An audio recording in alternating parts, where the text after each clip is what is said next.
আসসালামু আলাইকুম প্রিয় দর্শক, হালাল রান্নাবান্না চ্যানেলের পক্ষ থেকে সকলকে জানাচ্ছি স্বাগতম। যে যেখান থেকে এই অনুষ্ঠানটি দেখছেন সকলকে আবারও শুভেচ্ছা জানিয়ে শুরু করছি আজকের অনুষ্ঠান। আজকে আমরা আপনাদেরকে তৈরি করে দেখাবো সরিষা দিয়ে ঢ্যাঁড়স পোস্ত। প্রিয় দর্শক, সরিষার বহুবিধ গুণ যা বলে শেষ করার নয়। হাঁচি, কাশি এবং হাঁপানি, বুকের কফ এগুলো তো আছেই।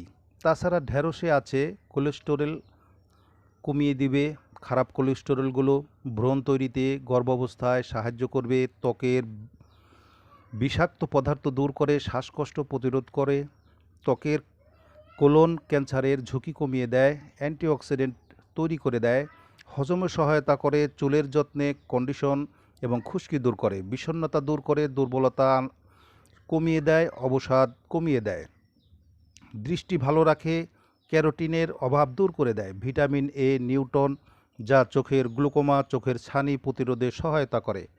প্রিয় দর্শক, সেই রেসিপিটি আজকে আমরা তৈরি করব।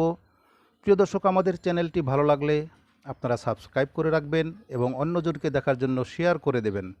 তো প্রিয় দর্শক, চলুন আজকে আমরা কিভাবে এই সরিষা ঢেঁড়স পোস্তা তৈরি করি তা দেখে নেওয়া যাক। আমরা এখানে কিছু কচি ঢেঁড়স নিয়ে নিলাম। এখন আমরা এগুলোকে প্যানের মধ্যে দিয়ে দিব। আমরা একটা প্যানের মধ্যে 2 টেবিল চামচ তেল দিয়ে দিলাম। এখন আমরা দিয়ে দিলাম ঢেঁড়সগুলো আমরা ভেজে নেব। কিছু লবণ দিয়ে দিলাম স্বাদ মতো।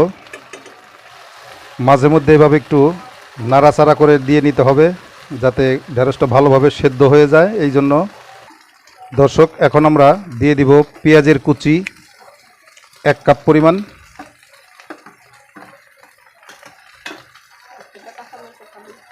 এবং কয়েক ফালি কাঁচামরিচ দিয়ে দিলাম। এখন একটু নাড়াচাড়া করে নিচ্ছি আমরা। সুন্দর একটু ফ্লেভার হচ্ছে। দর্শক, হয়ে গেছে আমাদের ঢেঁড়স। এখন আমরা দিয়ে দিব সামান্য পরিমাণে 1 চামচ পরিমাণে আদা রসুন বাটা, এবং দিয়ে দিব সামান্য পরিমাণে সিকি পরিমাণ কালারের জন্য হলুদ বাটা দিয়ে দিলাম। এখন আমরা দিয়ে দেব সেই সরিষা বাটাগুলো, সরিষার পেস্টগুলো আমরা এখন দিয়ে দিচ্ছি। দিয়ে ভালো করে একটু নাড়াচাড়া করে নেব আমরা। সুন্দর একটু ফ্লেভার হচ্ছে। প্রিয় দর্শক, এভাবে আপনারা রান্না করে খেয়ে দেখবেন, খুবই মজা পাবেন, খুবই মজা। তো প্রিয় দর্শক, আমাদের চ্যানেলটি ভালো লাগলে আপনারা সাবস্ক্রাইব করবেন এবং শেয়ার করে দেবেন।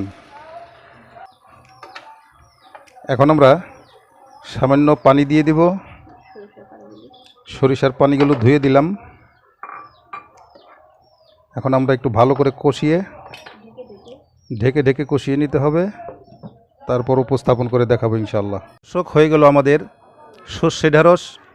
খুবই সুস্বাদু এবং মজাদার একটি রেসিপি। এটা আপনারা বাড়িতে বানিয়ে ট্রাই করে দেখতে পারেন। আসলেই অনেক মজা, আর ঢেঁড়সের ভিতরে অনেক পুষ্টিগুণে ভরা। আপনারা ছোটো সোনামণি এবং আপনারা নিজেরাও এটা খেয়ে দেখতে পারেন, খুবই সুস্বাদু। তো প্রিয় দর্শক, আমাদের চ্যানেলটি ভালো লাগলে অবশ্যই সাবস্ক্রাইব করে রাখবেন এবং অন্যকে দেখার জন্য এটিকে শেয়ার করে দেবেন। প্রিয় দর্শক, তো আজ এই পর্যন্তই। করোনার মধ্যে আপনারা যতটা কম বাইরে যাবেন, আর একান্তই বাইরে যেতে হলে মাস্ক ব্যবহার করবেন। আল্লাহ সকলকে সুস্থ রাখুক। আজ এই পর্যন্তই। আগামীতে কোনো রেসিপি নিয়ে আবার হাজির হব।